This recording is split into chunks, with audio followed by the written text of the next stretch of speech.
대통령이 말을 했는데도 시행이 안 되나 봐. 네. 콩가루 집안인가 봐. 네. 정말 황당하다 못해 화가 치미는 상황입니다.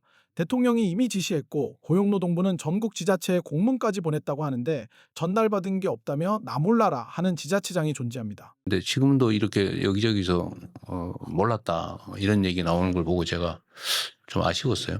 네. 이재명 대통령의 지시를 알면서도 모른 척하는 걸까요?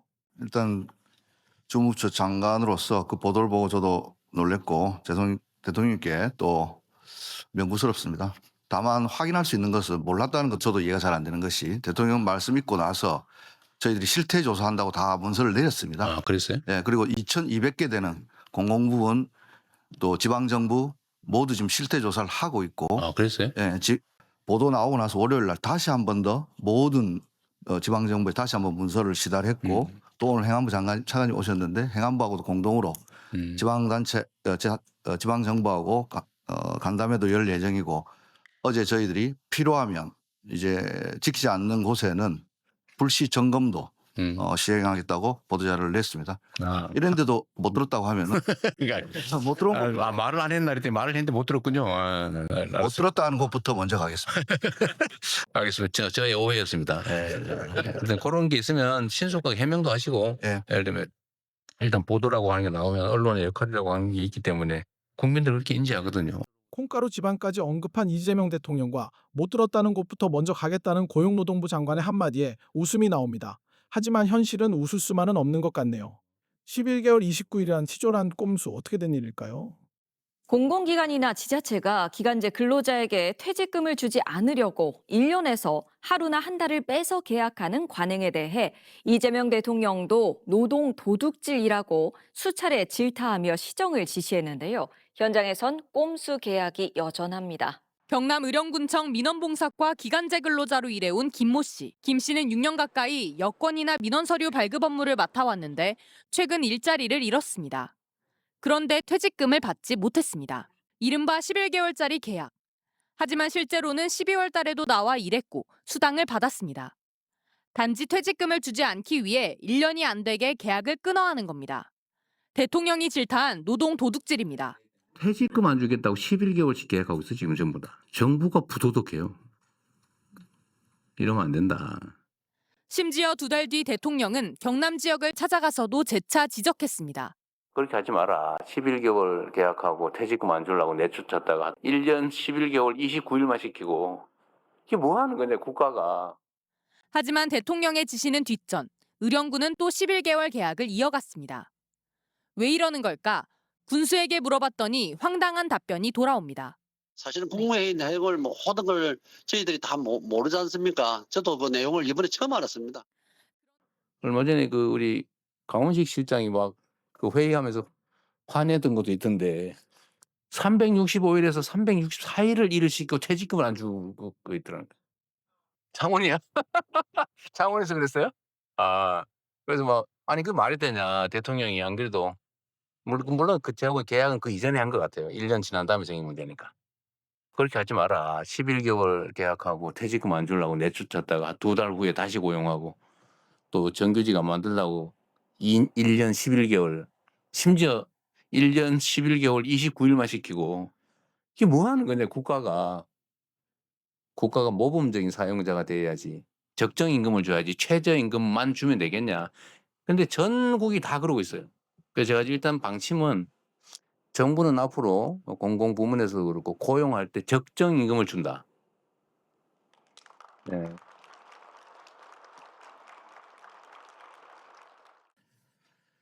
환경부 산하 낙동강 유역 환경청에서 근무기간 1년에 단 하루 모자란 이른바 쪼개기 계약 편법으로 인해 퇴직금을 받지 못한 사례가 언론에 보도되었습니다. 대통령께서는 지난 12월 국무회의에서 정부가 악덕업자가 돼서는 안 되며 민간의 모범이 되어야 한다고 누차 강조하셨습니다. 그럼에도 불구하고 하루 차이로 퇴직금을 주지 않는 비상식적인 일이 공공기관에서 발생한 것입니다. 이는 힘없는 노동자의 정당한 대가를 가로채는 명백한 노동 도둑질이자 정부가 앞장서서 악덕 기업의 꼼수를 답습하는 부끄러운 일입니다.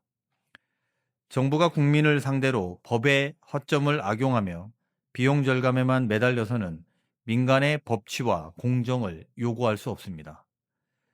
각 부처들은 전 공공기관을 대상으로 기간제 근로자 계약 실태에 대한 전수조사를 실시하고 국무조정실은 조사 결과를 취합하여 보고해 주시기 바랍니다. 관행이라는 변명은 통하지 않습니다. 어느 기관이 1년 달력이 365일이 아닌 364일인지 단 하루 차이로 퇴직금을 떼어먹는 달력 조작 행태가 어디에서 일어나고 있는지 낱낱이 파악하고 다시는 이런 치졸한 편법으로 근로자들을 괴롭힐 수 없도록 재경부 노동부는 강력한 재발 방지 대책을 마련해 보고해 주시기 바랍니다. 퇴직금은 1년이 지나야 주는 거잖아요. 예, 1년 이상 근무하는 자에 한해서. 근데 왜 11개월, 15일 된 사람은 왜 안 주는 거예요? 그래서 이제 그 제도를 이제 악용하는 경우. 그러니까 그래가지고 맨날 정부가 그러고 있어요.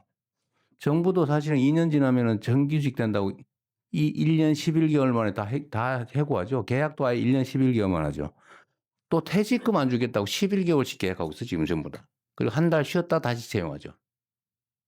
정부가. 나는 민간이 그러는 거 이해해요. 돈 벌어야 되니까. 정부가 그러면 됩니까? 그건 말이 안 되잖아. 정부가 부도덕해요. 이러면 안 된다. 일단 그렇게 하면 안 되고 그냥 정상적으로 계속 일할 자리는 정상적으로 일하게 정규직을 뽑아요.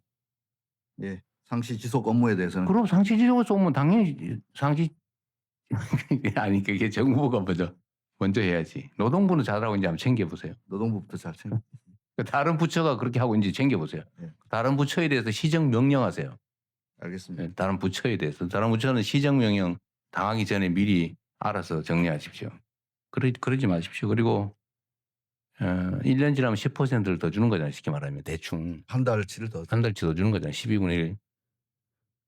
그전에도 주세요. 웬만하면. 그래서 이걸 공정임금. 그래서 나갈 때 더 짧으면 더 많이 줘야 된다고. 한 달밖에 일 못한 사람은 12분의 1을 줄 게 아니고 더 줘야지. 그렇게 못할 망정. 그것도 연구를 좀 해보세요. 네, 더 어려운 사람이 더 억울하게 하면 안 되죠. 알겠습니다. 똑같은 일을 하면 똑같은 조건을 못 해준 망정. 불안정하고 힘없다고 적게 주면 되겠습니까? 이게 사회적 문화이기도 하거든요. 제가 꽤 길게 얘기한 이유를 잘 감압해 주시기 바랍니다. 예, 명심해서 잘 준비하겠습니다. 한 가지 더 말씀드리면 정부 청사에 지금 청소하시는 노동자분들 최저임금 이제 입사하면 받는데 10년 지나도 똑같습니다. 그 부분인데요. 하여튼 그런 얘기예요. 예, 예. 말씀하신 대로 북유럽 국가들 덴마크, 스웨덴 등등 기간제, 시간제, 비정규직 더 줍니다.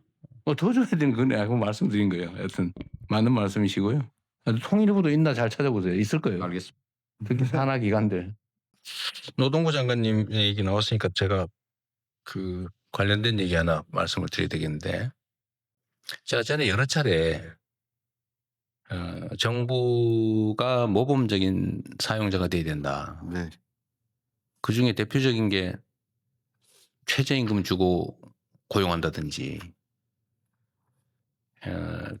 퇴직금 안 주려고 11개월 뭐 29일 일 시킨다든지, 정규직 안 시켜주려고 1년 11개월 만에 계약 끝내고 한 달 쉬었다가 다시 또 1년 11개월 계약하고 그런 거 있잖아요.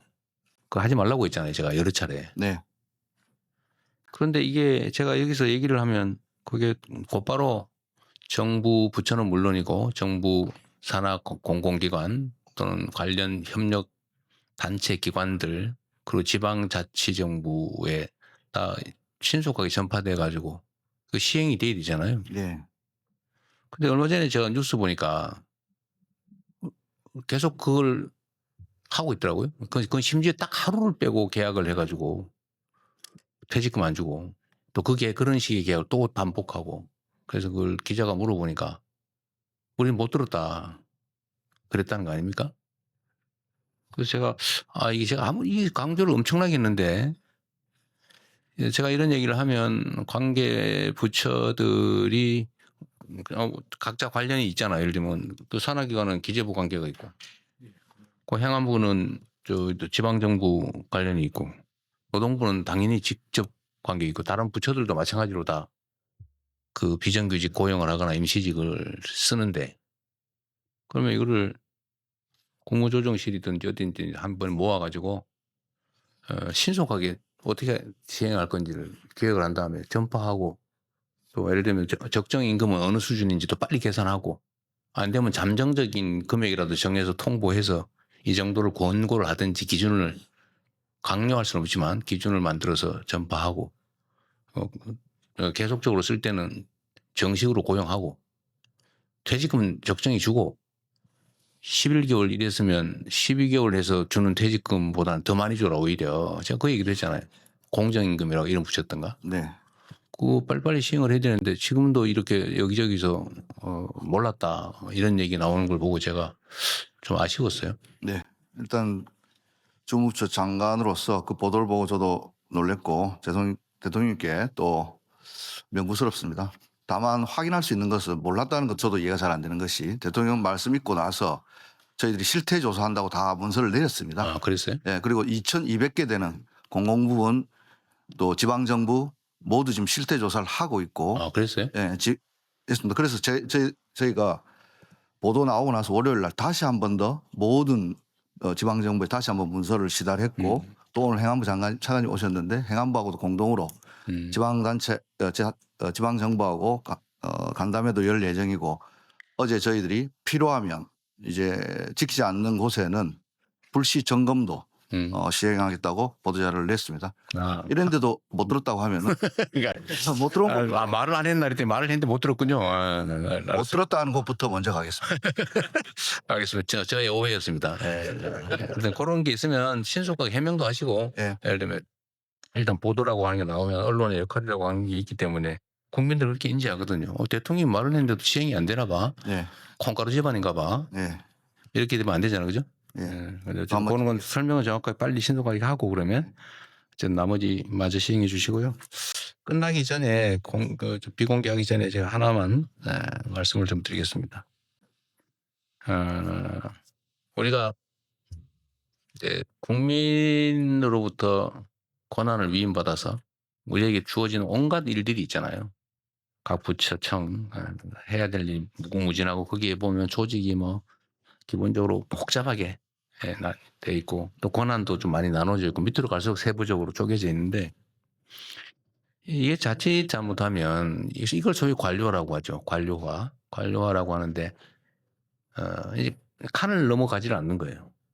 그리고 이제 권한을 가지고 다퉈요. 그래서 네 일이냐 내 일이냐, 예를 들면 좀 뭐라 그럴까, 권한 행사를 할 수 있거나 좀 생색을 낼 수 있거나 이런 건 서로 가려고 그러고, 좀 부담이 되거나 이런 건 서로 떼밀고, 이런 경향이 있단 말이에요. 다 그런다는 건 아니고, 이제 그걸 최소화하는 게 정말로 중요하죠. 최소화해서 서로 자기 부담되는 일일수록 내가 하려고 그러고, 생색나고 권한 있는 일일수록 뭐 존중해서 다른 부처가 해도 뭐 다 협조해주고, 이게 좋은데 뭐 쉽지는 않아요. 그러나 그런 방향으로 가야 되겠죠. 그래서 우리 공직자들이 업무를 할 때는 이게 내 일이 아니라 기본적으로 남의 일이다. 그 남이라고 하니까 좀 표현이 이상할 수 있는데, 이건 국민의 일이죠. 국가의 일이죠. 내 이익을 위해서 하는 일은 아니니까. 그 최대한의 성과와 결과물을 내야 되는 게 우리의 의무고, 그래서 뭐 칸막이를 쳐놓고 뭐 자기 고집을 하거나 아니면 권한을 가지고 다투면서 해야 될 일을 못 하거나 이런 건 정말 심각한 문제죠. 이렇게 하면 이제 개별 기업으로 치면 망하는 거죠. 우리 배경훈 장관님 그렇죠? 예. 원래 있을 수 없는 일이죠. 그래서 뭐 칸막이보다는 팀제도 하고 또 토론도 하고 하는데, 하여튼 이 논의하는 과정에서 우리가 주의해야 될 게, 공무원 조직은 기본적으로 상명하복 관계라서 쉽지는 않아요. 뭐 기업들도 상명하복에 관료화되면 망하는 거잖아요. 길게는 망하는 원인이죠. 근데 관료 조직은 어쨌든 권력이라고 하는 게 국민으로부터 주어지고 그게 영속적이니까 망하지는 않지만 이제 비효율이 이제 극대화된단 말이에요. 그래서 이걸 어쨌든 얼마나 극복하느냐에 따라 정부 효율이 올라가는 거예요.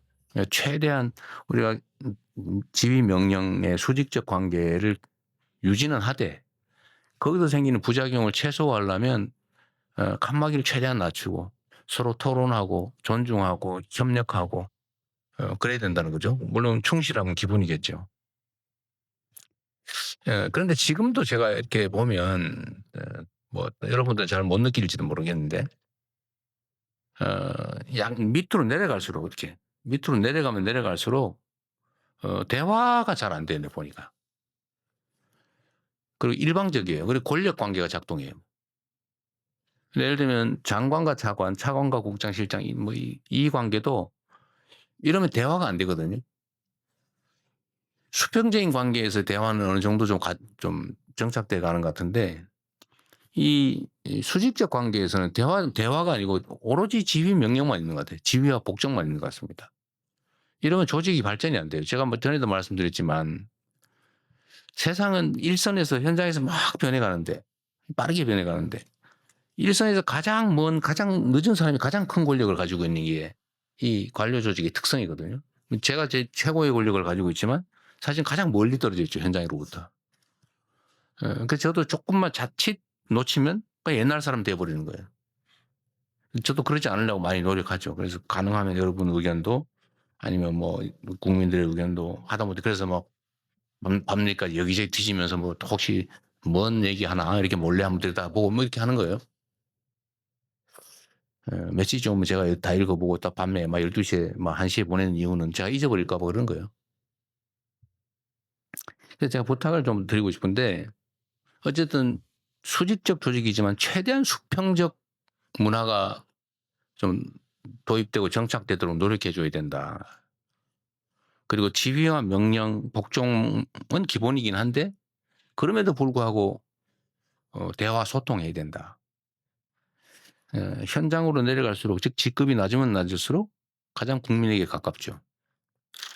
권력이 크고 지위가 높을수록 멀리 떨어져 있어요. 근데 이걸 극복을 해야 성과를 내는 유능한 조직이 되는 겁니다. 그래서 좀 어렵더라도 좀 지휘하면 쉽거든요. 시키면. 그리고 담당자 입장에서도 시키는 대로 하는 게 제일 편해요. 책임도 없고.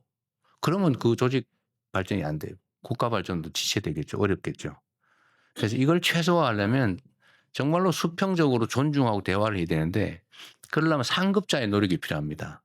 하급자는 권력으로 눌려 있는데 뭘 하고 싶어도 안 되고 하고 싶지 않아요. 기본적으로. 뭐 속된 말로 찍힐 수도 있고 괜히 괘씸죄 적용돼 가지고 불이익 받을 수도 있고 하니까 최대한 말 안 하고 시키는 대로만 하고 싶어요. 이러지 않게 만드는 건 상급자의 역할이죠. 그래서 의도적인 적극적인 노력이 필요합니다. 수평적 조직으로 만들기 위한 대화를 하기 위한. 그래서 예를 들면 어느 국단이든 과단이든 그냥 일선에 신입 직원까지 다 모아서 높은 자리에 앉아가 나 앉고 너 저렇게 앉고 이렇게 하지 말고 똑같은 자리에 앉아가지고 동그랗게 만들어 놓고 똑같은 자리에서 똑같은 거 먹으면서 막 얘기를 시켜봐야 돼요. 그걸 습관화해야 됩니다. 말 안 해요. 한참 여러 번 연습해야 겨우 할까 말까요. 근데 이런 노력을 해야 비로소 입을 조금씩 띄고 의견을 조금이라도 내요. 그래서 아무리 우리가 그 책상 놓고 모여가지고 막 전문가들 모여서 얘기해봐야 그 현장에서도 동떨어져 있고 진짜로 조직에 도움이 되는 쓴소리 절대 안 합니다. 하게 만들어야 돼요. 저도 잘 안 돼요 사실은. 그러나 저는 최소한 노력은 해요. 그래서 일단 대화하고 소통하고 이 노력을 좀 해주라는 거 하나.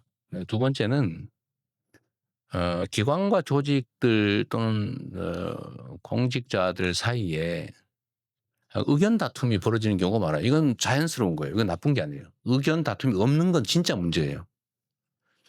의견이 다른 게 드러나는 거는 바람직해요. 네, 그렇게 만드는 게 1단계고. 근데 드러난 이견이 있을 때 어떻게 처리하냐. 힘으로 누르면 다음은 절대 얘기 안 해요. 그럼 조직 발전이 안 돼요. 그 절대로 힘으로 누르거나 하지 않도록 노력해야 됩니다. 그래서 이견이 있을 때 예를 들면 기관 간의 권한 다툼이 벌어지거나 이런 경우도 말하는 거예요. 그럴 경우는 정말로 진지하게 좀 대화를 하세요. 그 저한테도 막 이 부처 저 부처에서 의견 많이 내라고 제가 권장했잖아요. 여러분도 좀 내세요. 잘 안 하는 제가 많이 하는 사람 안 하는 사람 구분하거든요. 저분은 의견을 자주 내는 사람, 메시지로도 내는 사람, 저분은 절대 말 안 하는 사람, 의견 안 내는 사람 그리 선량한 사람 아니에요. 어쨌든 그건 참고하시고요. 의견을 많이 내는데 의견이 다르면 정말로 그냥 있는 대로 드러내놓고 왜냐하면 개인 사업을 하거나 개인의 이해관계 이권 때문에 하는 얘기가 아니기 때문에 가능해요. 자기 이익을 따지는 경우라면 대화가 더 안 되겠죠. 근데 자기 이익이 아니라 정말로 공리를 위해서 공익을 위해서 우리가 일하는 정상적인 공직자라면 사실 뭐 숨기고 은폐해서 뭐 뒤통수 치고 이럴 필요 없잖아요. 잘 되자고 하는 거니까. 그것도 내가 아니라 다른 국민이 잘 되자고 하는 거니까 나라 잘 되자고 하는 거니까 정말 있는 대로 그냥 허심탄회하게 얘기를 하고 오해가 있는 것들은 좀 조정을 좀 하고 타협을 해서 의견을 좁혀보는데 안 좁혀지는 부분이 있어요. 이 나머지 요 최종 부분 오해를 정리해서 가깝게 하고 이해관계를 조정해서 가깝게 하는데 최종적으로 합의는 잘 안 돼요. 그러면 나머지 남아있는 요 간극을 그럼 어떡하냐. 그때 권한이 행사되는 거죠. 그때만 권한이 행사되는 거고 그때는 권한으로 해결해야죠. 그리고 그 대등한 기관이라 잘 안 되면 그 상급 기관이 그때 나서서 해결하는 거죠. 그 쟁점만 추려서 부족한 미흡한 부분은 그때 권한으로 정리해 주는 거죠. 저도 마찬가지죠. 국민들 사이에 온갖 이견들이 막 부딪히고 의견이 똑같을 수는 없어요. 의견이 달라요. 다른데 그러면 이 다른 상대는 맨날 싸우고 있느냐? 그거 안 되죠. 그러면 어느 한쪽 마음대로 하냐? 그것도 안 되죠. 그럴 때 저도 취하는 방법이 끊임없이 양쪽의 얘기를 듣고 조정을 하되 최대한 좁혀보는데 이때 의도를 가지고 왜곡을 해서 거짓 주장을 하거나 선동을 하거나 아니면 이런 경우는 더 이상 해결이 안 됩니다. 그러면 더 이상 대화가 안 되죠. 그러니까 그런 걸 다 털고 좁혀져서 끝까지 안 되는 요 나머지 요 부분 남아있는 간극은 결국 권한을 행사하고 책임을 지는 거죠. 권한을 행사하고 책임을 지는. 그래서 권한의 크기만큼 그 책임의 크기가 같다. 어쩌면 권한보다 책임이 더 클 수 있죠. 지위가 높고 권한이 커지면 커질수록. 그래서 여러분께서도 그 조직 내에서 또 여러분 사이에서도 권한이나 역할이나 책임 뭐 이런 거에 대해서 논쟁이 있을 때 진짜 허심탄회하게 대화를 좀 해주세요. 대화를 하고 결정되지 않은 최종적으로 안 되는 거 그건 저한테 맡기십시오. 그럼 제가 정리를 해주는 거죠. 그게 제 역할이기도 하다. 두 가지 말씀을 제가 드렸습니다. 뭐 다들 잘하고 계신데요. 그 어느 때보다 잘하고 계세요, 진짜로. 효율도 엄청나게 높죠. 아마 세월이 지나고 나면 지금까지 어떤 정부 조직보다도 효율적으로 소통하고 정말 최선을 다해서 많은 성과를 낸 정부로 기억될 거라고 좀 일단 자신하고 실제로 그렇게 만들어야 되겠죠. 그 책임감도 느낍니다. 여러분들도 부서 내에서든 기관관이든 좀 그 두 가지를 좀 잘 챙겨주길 바랍니다. 수평적으로 소통하는 노력. 두 번째는 진지하게 토론하되 부족한 접해지지 않는 마지막 부분은 스스로 권한을 행사하고 반드시 책임을 진다. 그리고 부하들에게도 산하 기관에게도 책임진다는 걸 명확하게 해줘야 그들이 편하게 일합니다. 대체적으로 공직사회, 안 좋은 공직사회를 보면 권한 행사는 자기가 하고 책임은 다 밑으로 떼는 거고 딴 데 떼는 거고 이러니까 일이 안 되는 거죠. 맨날 싸우고 그러는 겁니다. 365일에서 딱 하루가 모자란 계약서. 참 기가 막힌 일이죠. 이런 치졸한 꼼수를 이재명 대통령은 단칼에 노동도둑질로 규정하고 즉각적인 전수조사와 재발 방지를 지시했습니다. 또 단순히 지시로 끝내지 않고 실태를 낱낱이 파헤쳐 보고하라고 부처들을 강하게 압박하는 모습에서 국민의 권익만큼은 확실히 챙기겠다는 결단력이 느껴집니다. 꼼수 고용을 뿌리 뽑으려는 이번 정부의 속도감 있는 조치, 여러분은 어떻게 보셨나요? 여러분의 생각을 댓글로 자유롭게 남겨주시고 주변에 영상을 공유해 주세요.